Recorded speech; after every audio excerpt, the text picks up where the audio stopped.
Good morning. As we look at 1 Samuel 4 through 6 today, we find more bad news for Israel. They have heard Samson is beginning to become known, his name. That's what it says, verse 1. The word of Samuel came to all of Israel.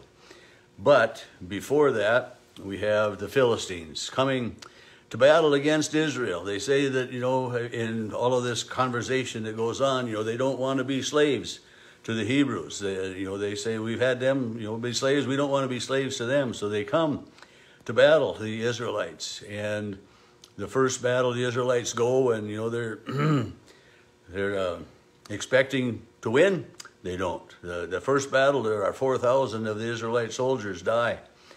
And it's not good. And so they think, well, if we take the Ark of the Covenant of God to the front lines with us, then God will be with us, and then we will succeed, and we'll have God on our side. And so when the Ark is brought to the front lines, the whole of the Israelite army that is there starts to cheer and shout and make all kinds of noise. And the Philistines hear this, and they're wondering what's going on.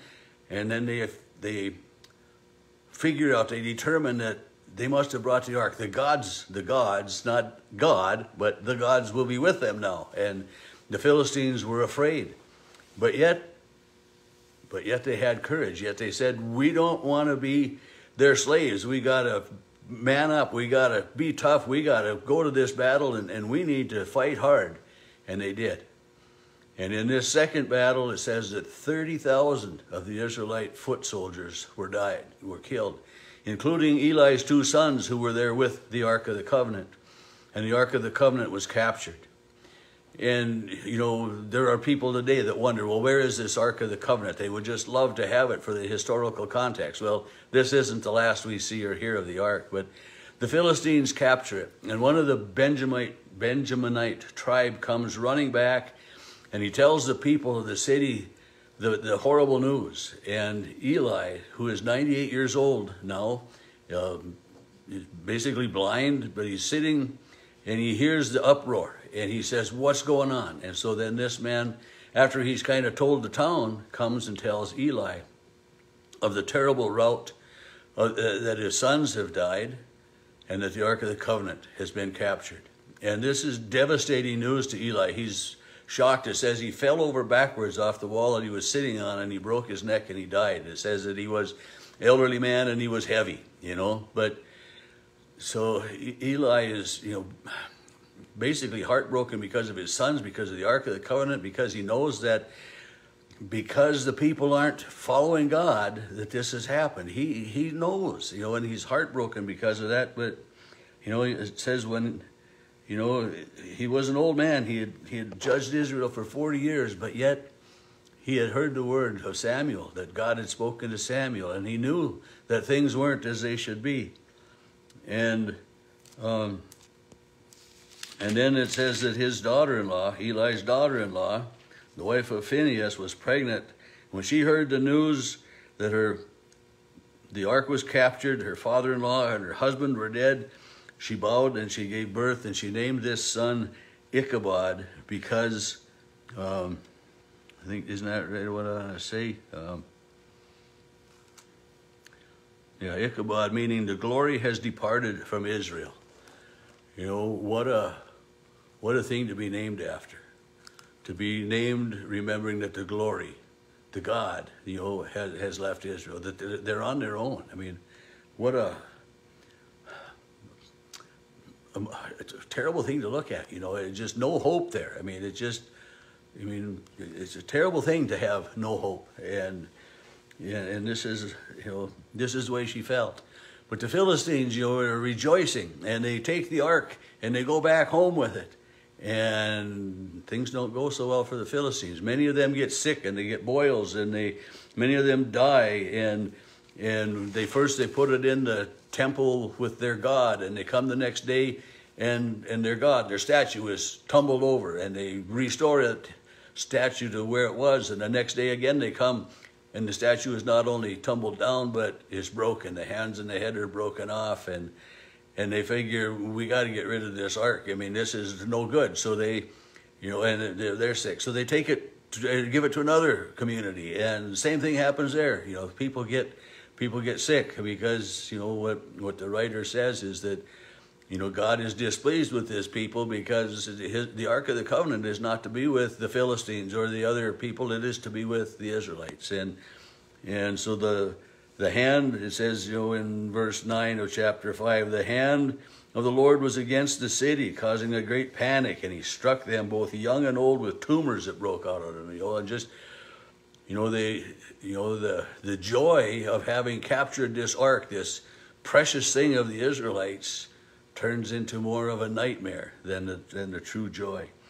And they send it different places, you know, and you know, in verse 11, it says there was a deadly panic through the whole city, and the hand of God was heavy there, and those who did not die were stricken with tumors, and the cry went up to heaven. And you know, the ark was in the hands of the Philistines, it says, for 7 months. And then, you know, and then it's, well, what should we do? You know, we got to do something. And so it just, you know, this ark goes to other places. They put it on a cart finally, and they say, we need to send it off. You know, we're going to take 2 cows that have fresh-born calves, and we're going to build a cart, and we're going to put this ark on this cart. And if these cows just take off down the road, we're going to know we did the right thing. I mean, cows, when they're separated from their newborn calves, don't like that very well. They're going to run back and try to find their calves. And the calves are going to beller and bawl. And you know, anybody that's had cattle or livestock of any sort knows that. But these 2 cows pulling that cart just take off down the road to this town where they determined that they should send it.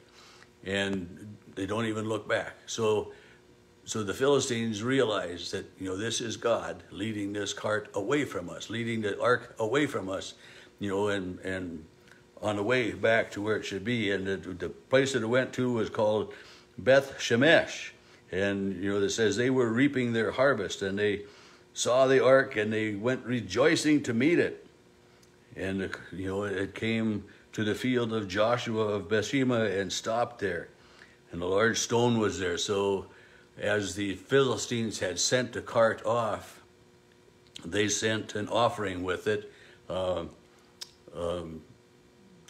so the 2 cows were slaughtered and given as a burnt offering to God. And they had put in 5 golden images to represent the 5 leaders of the Philistines. And 5, you know, they had put a bunch of gold images and stuff in there. And so the Israelites see these things, or the people of Bethshemesh, and these 5 lords of the Philistines had been kind of following at a distance and watching, and they say, "Good, we are rid of that." And then they went back home again, and it's just the Israelites, you know, are having a struggle following God, and I think about that.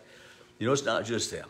We do today too. I mean, and you know, as much as we want to do the right thing, you know, in the book of James it says, "Be not only hearers of the word, but doers of the word." You know, and so we're not just to hear it, but we are to do it, and we are to be examples for others in all of that. But as we finish chapter 6 today. He says, you know, in verse 19, it says, the descendants of Jeconiah did not rejoice with the people of Beth Shemesh when they greeted the ark. And then he killed 70 men of them, you know, and so the people mourned because the Lord had made this great slaughter. I mean, so even now that they got the ark back in their midst, you know, God isn't pleased. So, so they send a message to another town, Kiriath Jearim, I don't even know how to say all these names, saying, the Philistines have returned the ark of the Lord. Come down and take it up to you. I mean, we don't think we should have it. Why don't you come get it? You know, and how often in our lives do we think that if only we could have this, or if only we could do this, we would be happy, you know, if only I had a little bit more, you know, or, you know, and then we get that little bit more, or whatever it was we wished for, we get. And then we realize the emptiness is still there. You know, it's not enough. Not to say that the Ark of the Covenant of God wasn't enough, but the people didn't realize that, you know, the self-fulfillment wasn't all there was to life. They needed to get back to following God. And I think that so much of our world needs to do that. I mean, so much of our world doesn't know the God of Israel, the God of Jesus Christ. They don't know Jesus, and we need to get back to that. And, you know, just because they know Jesus doesn't mean it'll be so great either. I mean, look at Putin over there in Russia. I mean, he quoted Jesus to kind of try to say that he was doing the right thing by invading. No, and that's not what Jesus would have. I mean, that was a misuse of God's word as far as I'm concerned. You may have a different opinion, and that's okay, but we look at God's word, and as I said from James, we are to be not only hearers, but doers of the word.